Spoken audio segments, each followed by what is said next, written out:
सत्यवती और ऋचिका की रुचिकर कहानी। गादी जाहनु के वंशज थे। गादी की सत्यवती नामक एक पुत्री थी। ऋषि सत्यवती से विवाह करना चाहते थे, लेकिन गादी को अपनी बेटी की शादी एक बुरे ब्राह्मण से करने की कोई इच्छा नहीं थी, जो बहुत क्रोधी स्वभाव का था। इसलिए उसने मांग की कि 1000 घोड़े पैरों के बेड़े जो काले कानों वाले सफेद रंग के हों। लेकिन ऋषि वरुण से ऐसे घोड़े पाने में कामयाब रहे और इस तरह उसने सत्यवती से शादी कर ली। सत्यवती एक बेटा चाहती थी, इसलिए ऋषि ने एक यज्ञ किया और परिणाम स्वरूप कुछ चावल की खीर प्राप्त की।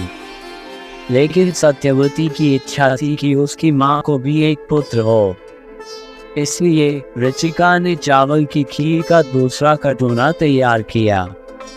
उन्होंने सत्यवती को दोनों कटोरे दिए और कहा, ये तुम्हारे लिए है और ये तुम्हारी मां के लिए है। फिर वह जंगल में चला गया।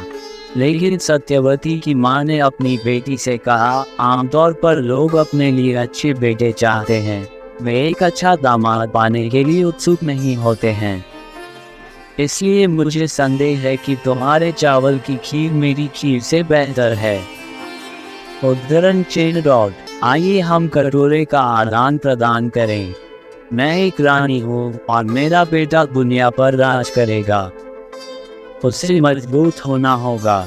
आपका बेटा एक ब्राह्मण होगा। उसे इतना शक्तिशाली होने की जरूरत नहीं है। उन्होंने कटोरे का आदान प्रदान किया। ऋचिका जंगल से वापस आए और उसने सुना कि क्या हुआ था।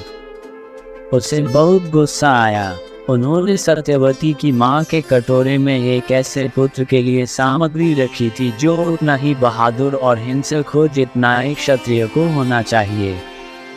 और सत्यवती के धनुष में उन्होंने एक ऐसे पुत्र के लिए सामग्री डाली थी जो एक ब्राह्मण की तरह शांतिपूर्ण और अहिंसक हो। वैसे भी अब सब कुछ उलट गया था। ये सुनकर सत्यवती ने क्षमा मांगी और अनुरोध किया कि उसके बेटी के बजाय उसका पोता बहादुर और हिंसक हो। ऋचिका ने यह अनुरोध स्वीकार कर लिया।